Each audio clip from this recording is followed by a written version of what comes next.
There's a ton of noise out there. So, how do you get decision makers to pay attention to your brand? Start a podcast and invite your ideal clients to be guests on your show. Learn more at sweetfishmedia.com. You're listening to B2B Growth, a daily podcast for B2B leaders.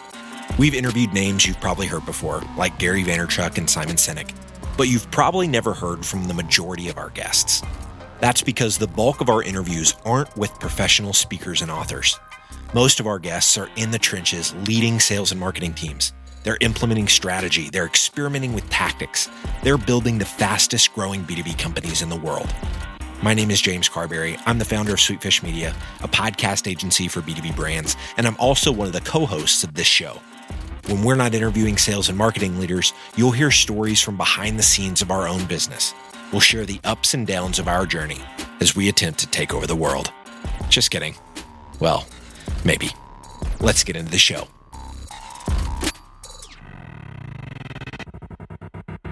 Welcome back to the B2B Growth Show. I am joined today by my good friend, Lucas McCurdy, on another episode of the Content-Based Networking series.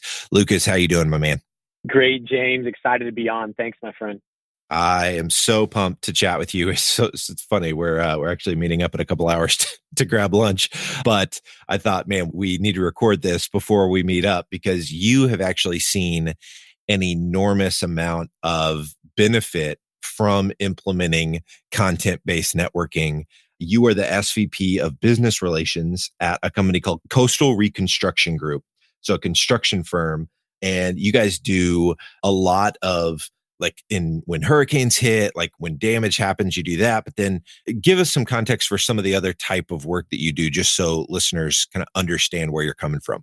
Absolutely, man. And I'm so grateful that you've got me on. I mean, your content, I just have to say, has been a guiding light for me as I started to move into this. You were the first person I talked to, and have been an open book to me. So, I mean, the gratitude goes beyond measure.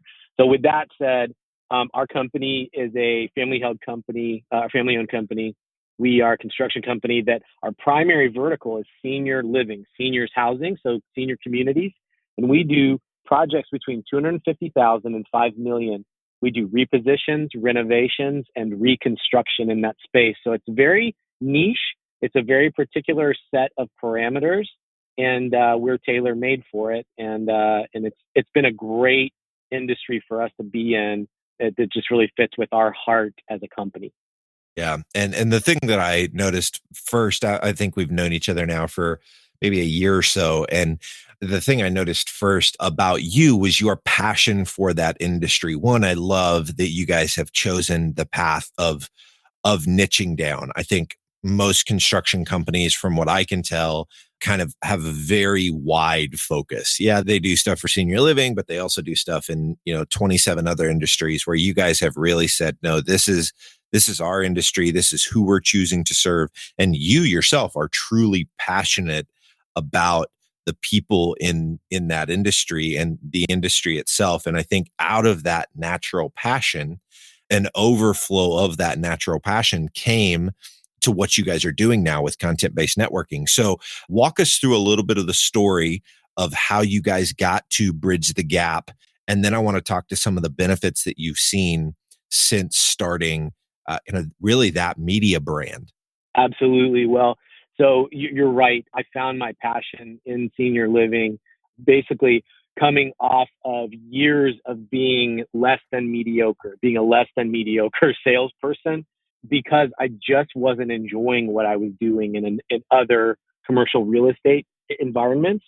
And when I got into senior living, my whole world opened up, and it has made me become what I am. And all of these creative ideas and new media and podcasts and content on LinkedIn has all birthed out of really falling in love with my job and my career, with the foundation being the senior living industry. And so it's been very natural. When you get up and you're excited, it's amazing what ideas come and creativity flows. And then the execution becomes easy because you're excited about doing it. And that's really been the story of my life over the past 3 to 4 years. And so how did Bridge the Gap start? There was an industry guy that I saw on LinkedIn, and I was like, man, this guy, he's everywhere. He's so connected. You can just tell, like, I got to meet this guy. And I reached out to him on LinkedIn and said, hey, can I meet you at the next conference, at the national conference? And the conference is called Argentum, and it was in Nashville, which he's from Tennessee. And he immediately wrote back, yeah, that'd be great. He'd never met me before. I'd never met him before. We met at the conference, and we became instant friends. We're the same age. He's a go-getter. He has the same passion. He started in senior living as a operator. He's done every job in the community that you can imagine from a young age. And everything about him speaks to doing it for the right reasons. His name is Josh Crisp. And so we stayed in contact, and over time, he started to see my posts on LinkedIn. I started to see the stuff that he was doing. He was launching a new operating platform. And in senior living, it's not called management, it's called operations. And so he was starting a new company. And he came to me and he said, Lucas, we only see each other at these conferences. What can we do to create a bigger conversation that can impact the whole industry? And I was like, oh man, I would love to do something like that. What are you thinking? And he said, let's do a podcast. And we just started the process of building out a podcast. And the way we came up with the name is we came up with 30 different names, and it all had to center in around the why. What is our mission for doing this, and why do we want to do this? And we wanted to do that to inform and educate and influence an entire marketplace of seniors housing that ultimately affects the end result of senior care and bringing them dignity in life and making the industry flourish as a whole. And how can we talk about that? And that's where we landed on with Bridge the Gap. I love it. I love it. And since starting that media entity, it fleshes itself out as a podcast. You guys are also doing some really incredible video work with the live interviews that you guys are doing at these different conferences, which I think is phenomenal. I believe you're doing both short form and long form content repurposed on LinkedIn and I believe Facebook, but you're doing interviews on site at these conferences. And honestly, you two just look really legit. Obviously, you're dressed well because you're at this conference, but there's just a level of production quality that legitimizes the show because you guys are doing it via video on site. The pictures that I see come through on LinkedIn or Facebook, I'm like, oh my gosh, this is fantastic. Can you speak to that a little bit? Because I want people to understand that your show, the content that you put out, doesn't necessarily need to be getting a ton of downloads because you guys are in a very niche. Your niche is so deep that I would imagine the download numbers aren't crazy, but the legitimacy of your show and the value that you're bringing through the show is still enormously high because of the way you guys are kind of repackaging the content. Can you speak to that a little bit? Yeah, I appreciate that. We really put in the effort and the work. One of the things that Josh and I really wanted to do is we said, look, we're just starting out. We, at this point in time, we're only 35 episodes in. And we said that we wanted to create content that was worthy of being a top 100 show, top 100 podcast, meaning that the quality of the audio, the quality of the video was something that people would want to watch, that it wasn't, a handheld iPhone that was shaky and didn't hear the audio. We really wanted to go all out. And we never really set out to do the conference interviews like we did. It just naturally progressed that way. We go to so many big conferences every year. And really, it's a gigantic hack because we can go to these conferences. All of the big names in the industry are there. That particular conference, a lot of times brings in big time outsiders to the industry. I was at a conference recently, Marcus Buckingham spoke, and I got to meet him, and I asked him, would you be on the podcast? It was one of those things. Yeah, sure. Wow. Connect with our assistant. But, that hasn't come to fruition just yet. But I mean, people like that are coming to these national events that I'm getting access to be able to, leverage them coming onto the show. And the great thing is that our industry is so collaborative and people are so open to telling their stories, giving their best practices, giving their insights into what makes senior living and healthcare, how to make it wonderful and great. And so when they come on the show, they feel really valued and special, and they're very open into to talking that way. And then we're able to get, over the course of a couple of days, we may get 7 to 10 really amazing interviews already logged just over a very short period of time. And they're face-to-face interviews. So to your point, yes, our podcast is almost not like a podcast because it's just naturally, organically moved into 99% of our shows are face-to-face, essentially a live interview. Of course, it's a podcast, so it's not live, but we're doing a live interview at a conference where we're set up, and then we video it. So we've got the audio, we've got the video, and because of your recommendations a while ago, we're working on getting everything into transcripts. So it's just become a platform for a multimedia, exposure that we can execute on social. And the next part of this story that I'm fascinated by and love that you've seen this type of result. But you talked earlier about, you were telling me offline, you said, James, construction companies don't get inbound much, but you recently got a multi-million-dollar opportunity that came inbound that you guys have already started doing the work. Can you tell the story of how the media entity of Bridge the Gap ultimately allowed you to, close a multi-million-dollar deal within the space of, I think less than, 6-7 months of your show being live, to land an opportunity of that size? It's not in your pipeline. It's actually it's a done deal. You guys are actively working it. Can you share that story? I can. And I want to, so to your listeners, I think that you have some of the best business content available online and on podcasts. And I always want to encourage people that if you want to do this, if you want to get into social and get into podcasts, you should do it. I would caution people though, if that you really need to check your heart and your motives as to why you're doing it. You've really got to start there. And that's not a new idea, right, James? I mean, that's not my idea. That's a human idea. And I think that our show has become successful and gained the attention because of the purity of our why. We try to minimize ourselves, and we really don't even talk about our individual companies hardly at all, mainly just because we genuinely want to impact the industry and don't want to make it about us. Somebody's got to bring the message, and we're happy to do it. We have been amazed. When you go that route, we have been amazed by the outcry or just the response from people in our audience, young people getting into the business that says, this is really beneficial to me, I'm being educated, and potential customers and clients that are really coming and saying, this is really great stuff. This is valuable. It creates a really good touch point of reach out for people that I could potentially do business with, because I'm saying, here's something valuable back to you. I hope you enjoy it. And it's caused curiosity to bring attention back to my business, but it was not the reason why I did it. So to your question, there was a point in time about 1.5 years ago where there was a person in the industry that came up to me at a conference and said, hey, I just love what you're doing on LinkedIn. This is even before the podcast.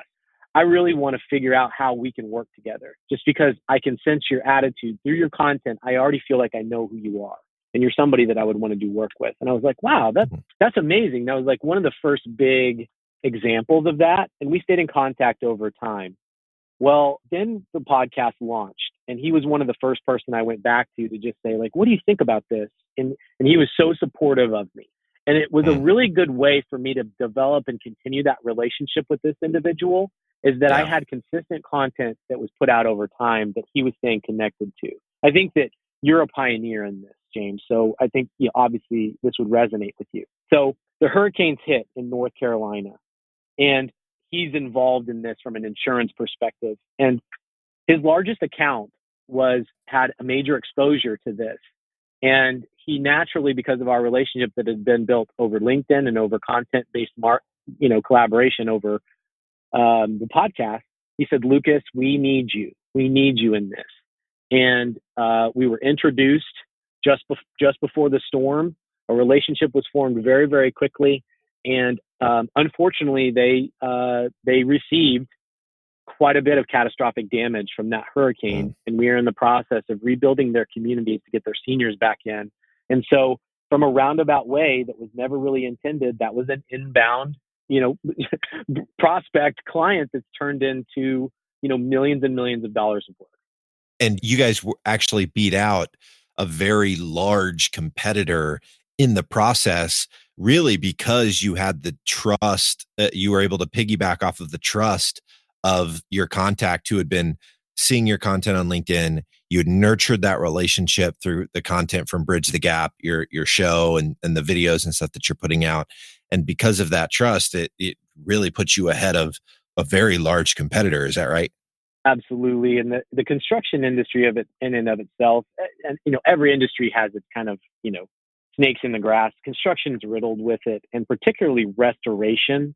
It's a challenging industry to be in, and you're very commoditized, and people are very skeptical. And we have been able to set ourselves apart of being a small, nimble company that's very tailor focused. And so it's easy for me to beat out these big national and global companies because we set ourselves out and we separate ourselves from the noise and from being a commodity by developing these one-to-one relationships. And this content in this format has been a gigantic move in that direction. I love this so much. Lucas, there's one other thing I want to touch on.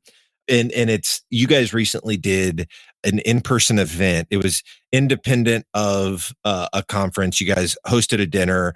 We've obviously been doing a lot of these with B2B growth dinners, but it was really on the back of this media entity, Bridge the Gap, that you guys have created. You guys made hats. So you had swag for the show at these events. Or at this event, can you talk to us about kind of why did you guys decide to do that event? Why do you think it was a good extension of the content-based networking that you'd already been doing through the show? And this is why I'm so blessed by our friendship, because absolute providence that I was grappling with and fumbling around with trying to create this event and really had no idea what I was doing. And then you and I, as well as a couple of other people, were sitting down at a lunch, and I kind of like blubbered this out and like stuttered and spit my ideas out. And you're like, Lucas, no, this is mastermind dinners. You need to listen to the podcast I did with Jason Gaynard. And I was like, what? Oh, other people do this? I'm so out of touch. And, you sent me the link. I listened to the podcast and I was like, everything came together. It was like the perfect answer to my prayers of me trying to grapple with what I wanted to do. It just folded in perfectly. We planned this event basically off of your exact recommendations and the recommendations from Jason's book, which I immediately downloaded and went through. And we put on basically a mastermind dinner at a big national industry event. I went and reached out to the biggest names in the industry, some who I knew and some that I didn't know. And I thought, who in the world will show up to this? And we tried to get 15 people there, and we ended up having to cap it at 28 because we felt like it was getting too big. And we didn't advertise it. It started a wildfire of word of mouth. And all of these people who have gone to these events and have sat through dinners from other vendors and heard the pitches and all this other kind of stuff thought, this is something different I'd really like to be a part of. And because of your recommendations and direction, the event was amazing. We had a step and repeat. We had a videographer. We went around and asked a question at these individual tables and really had a mastermind event where people got to give their ideas and bring it forth of ways that we could celebrate our industry, but also move it forward for the future. It was epic. Yeah. Yeah. I mean, I just saw the pictures of it, and we talked obviously before and then after to see how it went. And just seeing pictures online, I thought, oh my gosh, this is so incredible to see it come to life the way that it did. But I think the buzzworthiness of it, the hype that it got, it kind of growing via word of mouth, I think it all comes back to what you said earlier. And I love your articulation of you guys' heart behind why you started the show, the pure intent behind the show, knowing that you knowing these industry influencers now because they came to this event, they've been on your podcast, knowing that that's obviously going to map to results for your business. It already has in just recently with the stuff in North Carolina. But the fact that this is just one more extension of the content that you guys are creating with the videos, with the podcast, and now you're extending it into these in-person events, piggybacking off of large conferences that are going to be in that area at that time. I just think you're doing so many things in such a smart way, and your intent is so pure in doing that it makes sense that obviously it's going to have a positive impact on your business. But I just want to reaffirm what you said earlier, that if your intent is not right, if you get into content-based networking to not truly be a value add to your industry, to not truly try to add insight, wisdom, shine the spotlight on, leaders that are doing incredible things, if you're just getting into it so that you can close that, 7 or 8 figure deal, that's going to come through. People are going to see that. It's not going to be genuine, and you're not going to end up getting the results that you want to get. But I think when you come at it with the heart and the intent that you and Josh are coming at Bridge the Gap, that is truly what is going to allow you to see the kind of business opportunities that you both are seeing on the back of this media brand that you guys have created. So I really appreciate you jumping on here and talking with us through this, or talking with our audience about what you guys are doing, Lucas, and how you're leveraging this content, both, video on LinkedIn, you're doing written content, you've got audio stuff, you've got video stuff, you're doing in-person stuff, and it's all with the heart and focus of shining a spotlight on incredible people in your industry, sharing how they're learning, how they're growing, the things they're doing to push the industry forward, and you guys are the mouthpiece and the channel for them to do that. I can't speak highly enough to your strategy, to your execution, to your heart. So thank you so much for this. If folks want to stay connected with you, Lucas, obviously we mentioned LinkedIn. They can find you, Lucas McCurdy, Senior Living Fan on LinkedIn. How else can folks stay connected with you? Yeah, you can hit me on LinkedIn's a big spot for me, Facebook, and then I do a whole different thing on Instagram, and so I'm at Senior Living Fan there. And James, I'm honored by our friendship. You've been a big influence in my life, somebody that I really look up to, and that opportunity to be on your very successful show is it's a huge honor. So thank you so much. Love it, Lucas. Well, again, you are the man. I will see you in a couple hours as we binge on some tacos, and thank you so much for sharing this. I think it's going to help a whole lot of people, and I really appreciate you, man. Amen, brother. Thanks. Digital marketing agencies have a tough job. You have to stay on top of the latest marketing strategies for your clients and your agency. What if there was a way you could address both at the same time?